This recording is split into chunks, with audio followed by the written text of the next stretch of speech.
Hello viewers, আসসালামু আলাইকুম। যে যেখান থেকে দেখছেন আশা করি সকলে ভালো আছেন। আলহামদুলিল্লাহ, আপনাদের দোয়া এবং ভালোবাসায় আমরা অনেক অনেক ভালো আছি। আজকে একটি নতুন ভিডিও নিয়ে আপনাদের সাথে শেয়ার করতে চলে এসেছি। রেসিপিটি হচ্ছে বুটের ডালের বড়া। আমরা আমাদের গ্রাম অঞ্চলে কিংবা আমাদের আঞ্চলিক ভাষায় আমরা এটাকে ডালের বড়া বলেই চিনি, ডাকি, কিংবা বুটের ডালের পেঁয়াজু বলা হয়, কিন্তু ডালের বড়াটাই বেশি বলে থাকি। তো যাই হোক, জিনিস কিন্তু একটাই, নাম ভিন্ন ভিন্ন হয়ে থাকলেও যে যেই নামে পরিচিত ওই নামে আমরা বলবো। আমরা তো অনেকে পেঁয়াজের পেঁয়াজু খেয়েছি, মুসুর ডালের পেঁয়াজু খেয়েছি, কিংবা খিচুড়ি ডালের পেঁয়াজু খেয়েছি। আজকে না হয় বুটের ডালের পেঁয়াজুটাই খেয়ে দেখি কেমন হয়। কি বলেন?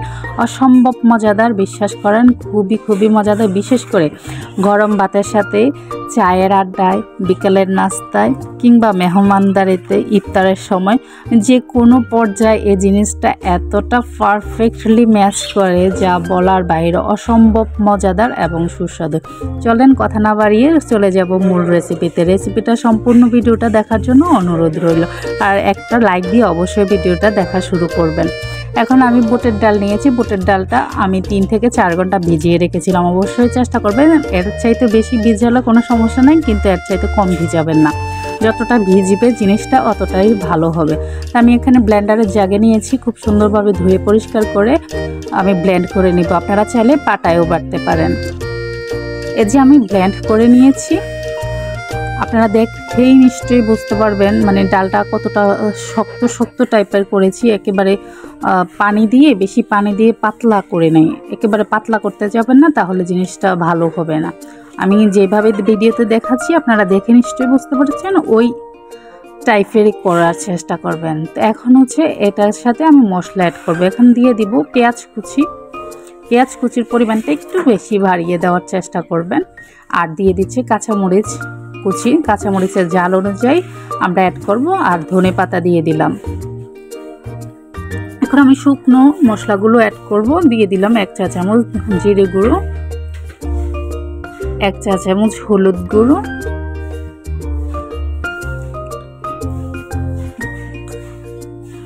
আর দিয়ে দিব স্বাদ মতো লবণ।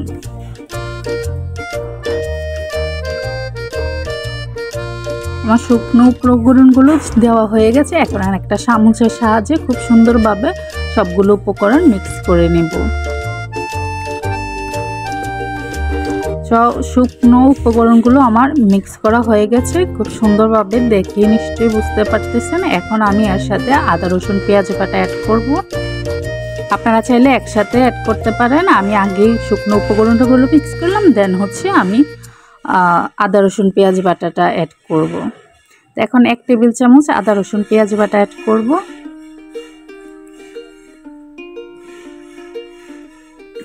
আদা রসুন পেঁয়াজ বাটাটাও আমি খুব সুন্দরভাবে ডালের সাথে মিক্স করে নিলাম। মশলাগুলো খুব সুন্দরভাবে মিক্স করে নিতে হবে। সম্পূর্ণ উপকরণগুলো একটার সাথে একটা যেন আলাদা না হয়ে থাকে।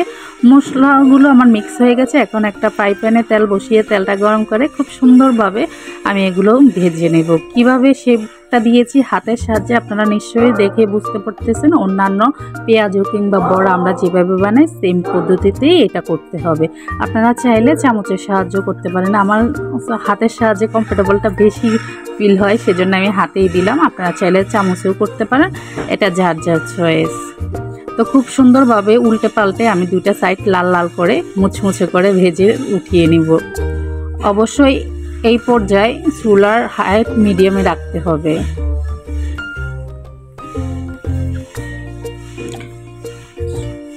চুলার ফ্লেম বেশি বাড়িয়ে দিবেন না। যদি বাড়িয়ে দেন তাহলে এটা ভিতরটা কাঁচা থেকে যাবে, মুচমুচে হবে না, উপরটা লালচে হয়ে পুড়ে যাবে, এমন ভাব হয়ে যাবে।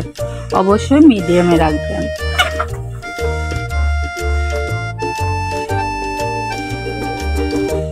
একটু সময় সাপেক্ষ, যেহেতু জিনিসটা সময় নিয়ে যদি ধৈর্য ধরে কাজ করেন তাহলে অবশ্যই জিনিসটা খেতে মজাদার হবে, মুচমুচে হবে। এই যে সবগুলো ভাজা শেষ, উঠিয়ে নিয়েছি আর পরিবেশন করে নিয়েছি। দেখতে পাচ্ছেন মাশাআল্লাহ অনেক সুস্বাদু মজাদার একটা খাবার। দোকানের বাহিরের খাবার তো বাসি তেলে ভাজা হয় কিংবা পোড়া তেলে ভাজা হয়, তেমন একটা স্বাস্থ্যকর না বলেই আমার মনে হয়। বাসায় যদি এই ধরনের নাস্তা বাচ্চাদের দেন কিংবা নিজেরা খান, চায়ের আড্ডার সাথে দেন, মেহমানদের সাথে দেন, অনেক স্বাস্থ্যকর, হেলদি কিন্তু অনেক উপকারী, তাই না? নিজে হাতে বানালাম, অস্বাস্থ্যকর থেকে দূরে থাকলাম, স্বাস্থ্যকর খাবার খেলাম, সেটাই হচ্ছে মূল কথা। তো আমার রেসিপিটা কেমন হয়েছে অবশ্যই জানাবেন। যদি রেসিপিটা আপনাদের ভালো লেগে থাকে অবশ্যই একটা লাইক দিবেন। কে কোথায় থেকে দেখছেন, কেমন হয়েছে রেসিপিটা একটা কমেন্ট করে জানাবেন আর ভিডিওটা শেয়ার করে রাখবেন। নতুন হয়ে থাকলে আমার চ্যানেলে সাবস্ক্রাইব করে পাশে থাকা বেল আইকনটি অল বাটন ক্লিক করে প্রেস করে রাখবেন। দেখুন কতটা মুচমুচে এবং ক্রিস্পি এই ডালের বড়াটা, আপনাদের দেখে নিশ্চয়ই ভালো লেগেছে। আশা করি সবার অনেক অনেক পছন্দ হয়েছে। আর রান্নাঘরের বিনোদন মানে ভীষণ ইজি রেসিপি, সহজ রেসিপি, বাসায় থাকা উপকরণ দিয়ে যেন ঝামেলাবিহীন রেসিপি আপনারা তৈরি করতে পারেন। রান্নাঘরের বিনোদন সবসময় ওই ধরনের সহজ রেসিপি আপনাদের সামনে নিয়ে আসে। তো আশা করি সবার ভালো লেগেছে, সবাই আছেন রান্নাঘরের বিনোদনের পাশেই থাকবেন। আজকের জন্য এখানেই বিদায় নিচ্ছি, দেখা হচ্ছে পরের কোনো ভিডিওতে। সেই পর্যন্ত সকলে ভালো থাকবেন, সুস্থ থাকবেন। আল্লাহ হাফেজ।